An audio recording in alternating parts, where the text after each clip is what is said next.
For the past week, I've been away on a family vacation. You may hear my husband mowing the grass and my kids stomping around as we settle back in, but I wanted to come back here and tell you all the things I've learned on this trip. So let's talk about it, even with the background noise. For the first half of my life, I didn't know my sensitivities were real because the world around me constantly implied that they weren't. But today, as someone who deeply honors my sensitivities as objective physical data and who works to understand them through a serious science plus lens, I noticed I was naturally navigating this trip very differently than the ones in years past. I've been on an intense inner journey for a decade now, but for the past 9 months, I've been operating at an even deeper intention, a process of meta-noticing my experiences and running them through multiple fields of study simultaneously to decode what's actually happening in my reality. I call this framework Science Plus because it's science plus everything everywhere all at once. I say that tongue-in-cheek, but also with absolute seriousness. At this stage of my life, I have the immense blessing of a family who supports my choices, even if they don't always understand them in the moment. That wasn't always the case, but because I've done the work to trust them to be whole enough to support themselves, I'm finally free to support myself. When my kids were young, I invested heavily in teaching them as much self-awareness as I knew how to navigate. I was just a beginner myself, so it was complicated, messy, and yet deeply healing. But over the years, I slipped into a rut. I started assuming too much responsibility for the energetic temperature of the room. It became a subconscious micromanagement situation on my part. On this trip, I decided to honor the exact moments where my system simply said, I can't anymore. And the universe tested that boundary immediately. The moments I'm choosing to share today offer a perfect window into the reality of self-sovereignty. This trip turned out to be a massive energetic upgrade opportunity. In the past, I would have viewed these challenges as punishment, but because my perspective has shifted drastically, every friction point became a literal question. What can I learn from this? And I don't mean that in that superficial place of spiritual bypassing where we push our feelings into the subconscious just to look like we learned the lesson. No, I mean using these moments for deep dives into how my biology and reality itself actually work. First was the long drive in the Faraday cage of an enclosed vehicle, insulated from the earth by rubber tires, wrapped in the car's electrical systems, and absorbing the concentrated, ungrounded emotional static of a family in transition. I chose to look at the exact physics of that setup. My body is a vertical monopole antenna stuck inside a moving metal box. When you are inducting everyone else's energy into your own field, processing more than your own body's worth of data, it can literally shift your systemic pH level and voltage. As I sat there, I wasn't just managing my discomfort. I was actively deep diving conceptual blueprints for how we can completely re-engineer human transport. Part of the macro work I'm doing behind the scenes involves designing coherent societal frameworks, rethinking architectural and vehicular materials so they inherently allow direct grounding and stabilization while moving through space-time. If humanity is going to stabilize and elevate its collective frequency, we have to stop building environments that force our biology into constant fight-or-flight survival. But until those future technologies are physically manifested, I have to strategically support my current 3D form. At gas stations, that meant standing barefoot in the grass, letting the massive crust of the earth easily absorb my small framework static overload. And while inside that moving Faraday cage, I utilized specific mineral lattices. I'm not talking about using crystals as passive new age good vibe charms. Through a Science Plus lens, these are highly structured, solid state materials that interact directly with our biology. While I've only had the data bandwidth to deeply map out a few specific stones so far, the physics of how they interact with our liquid crystal fascia is precise, incredibly precise. On this drive, I was actively working with these specific tools. Golden Healer Quartz. Quartz is a fundamental component in modern electronics because it's piezoelectric. meaning it takes mechanical stress or erratic electrical voltages and converts it into a highly steady, predictable frequency. This is why it regulates time in your wrist watches and microprocessors. A golden healer is a quartz included with iron oxide, which adds a heavy magnetic component to the silicon dioxide lattice. When my brain terminal was hyperstimulated and running too many frames per second, holding this quartz acted like a stabilizer on a shaky camera, absorbing high beta brainwave static and forcing my nervous system to entrain to its stable crystalline grid. Carlinian. This is a high-density microcrystalline form of chalcedony, heavily colorized by iron oxide. Because of its intense, compact structure, Carlinian acts as a natural thermal and electrical heat sink for the lower half of the vertical column. Sitting in a vehicle for hours compresses the pelvic column and chokes off our natural grounding circuit, causing energy to pool entirely in the head. Carlinian helps pull that high voltage charge back down into the lower nodes, warming up circulation and restoring the bottom half of the system's battery. I chose to tuck my small stone into my sock and switch legs on occasion for the drive. Septarian. This is a fascinating composite material framework, a natural concretion of yellow calcite, brown aragonite, and limestone. Calcite has an incredibly high bifringence, meaning it literally splits and polarizes light and electromagnetic waves, while aragonite grows in radiating radial arrays. Because septarian is a combination of different minerals bound together, it acts as an acoustic and electromagnetic scattering node. It doesn't run a single frequency. It behaves like a miniature stealth shield. It takes the chaotic, disjointed static of a busy public place and scatters the signal so it can't penetrate your deep fascial network. Carrying this static load brought me right to our next stop, a massive roadside gift shop.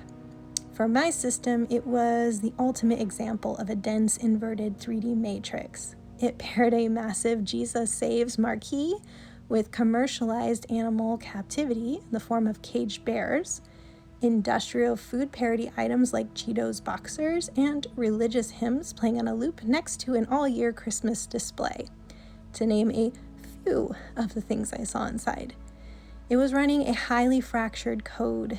In computer science, this is known as spaghetti code. Contradictory, clashing lines of instructions running simultaneously, crashing the local operating system. The human fascia is an advanced liquid crystal semiconductor network. The moment I walked through those doors, my antenna detected the severe, jagged fragmentation of that local field. The kryptonite feeling, the instant dizziness, and the nausea weren't in my head. They were my physical cells experiencing interference friction. My system took a massive toll because of the sheer amount of power required to maintain my own internal coherence inside that deep incoherence. Because after that stop, I immediately had to get back into the metal van. I was carrying a massive amount of static and running incredibly low on reserves to process the rest of the day. In the past, my old programming would have bypassed my own need for recalibration. I would have put on the mask, pushed through the sickness, and micromanaged the family decisions, like who gets which bed at the rental house when we arrived that evening. Instead, I isolated. I let my body take care of its immediate thermodynamic needs, and in doing so, I experienced a sovereign system override. Under my old programming, my system managed overstimulation through the MetaMind, the local survival software installed on the brain terminal. The MetaMind would spin up intense looping hypervigilance and anxiety, using adrenaline and cortisol as a synthetic power supply to force my body to keep grinding, masking, and managing the room. It kept me online so I wouldn't drop the ball, leading to a massive, unmanageable neurodivergent shutdown later. But my baseline voltage capacity is significantly higher now. My tissue is becoming an open, highly conductive transducer, which has its pros and cons.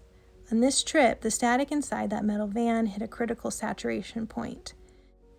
To make matters worse, When we arrived, the rental backyard turned out to be artificial astroturf, a synthetic insulator. I had zero grounding pathway to discharge the noise. In physics, if you keep pumping electricity into a closed capacitor with no ground, the energy will eventually force its way out. It will arc. In the human body, an uncontrolled electrical arc looks like a sudden panic attack, a blinding migraine, an explosive rage blowout, or a localized tissue flare-up. To prevent a massive systemic blowout, my primary carrier wave, my higher consciousness mixed with my human body's instinctual wisdom, stepped in, bypassed my cognitive control entirely, and pulled the main breaker. It initiated a functional shutdown. It didn't ask my permission. Technically, I had the final say in choosing to lean in or to try to force my way past my limits, but I know enough now to let the system take over. It safely executed a load-shedding protocol to protect my nervous system grid from blowing a fuse, dropping my system's operational RPMs to near zero so my tissue could slowly dissipate the trapped static. In real time, that simply looked like me zoning out while my kids had arguments about the rooms. I didn't even choose to care which room was mine. In the past, I would have felt it was my responsibility to police that process. Instead, when my husband came back from grabbing the last of our belongings, I simply asked him to help finalize the room assignments. Then I immediately tucked myself into our room, kept the lights off, put soothing frequencies in my earbuds, and laid down until my body gave the all clear. Sitting out that chatter wasn't a failure of motherhood. It was an automated internal circuit breaker. The metamind doesn't care about tissue conductivity. It only cares about 3D performance protocols. Keep acting normal, pack the bags, answer the questions, don't look crazy.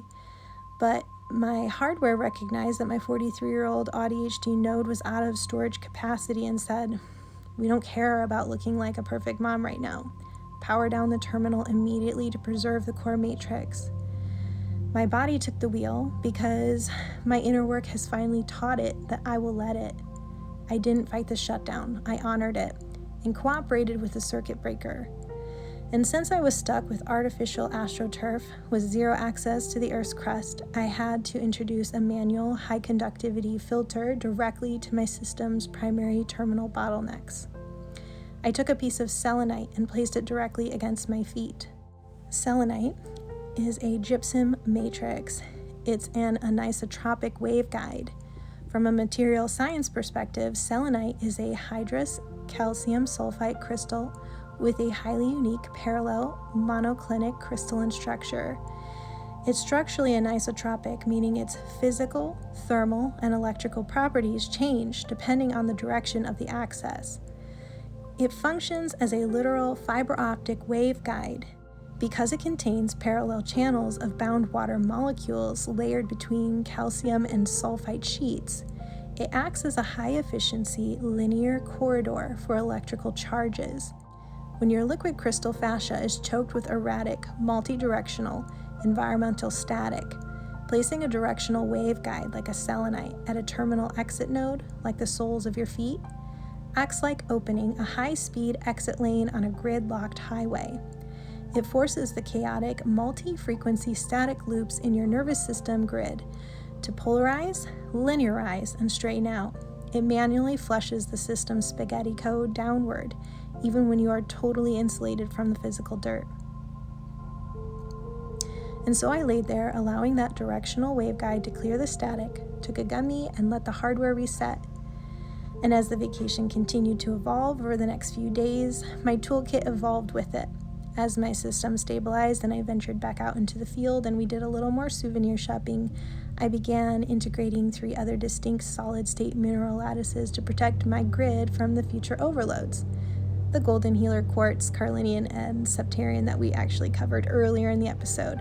Slightly out of linear time order, but I know you'll forgive me since time is relative and I thought it made the episode more listenable to break it up a bit.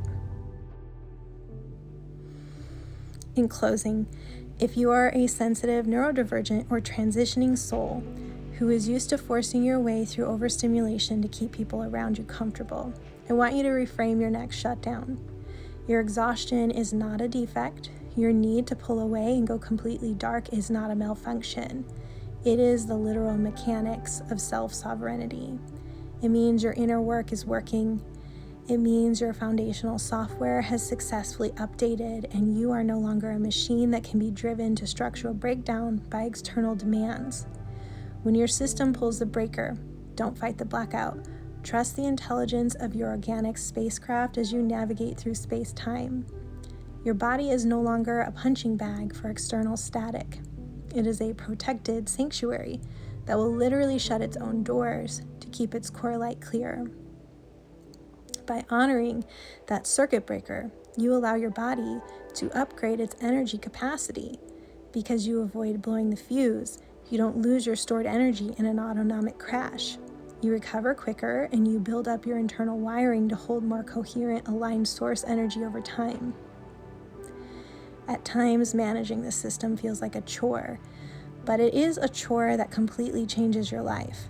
I'm speaking to you from my own lived experiential data over years of traveling. By choosing to hold a higher, more coherent baseline, my body became a tuning fork for the entire family.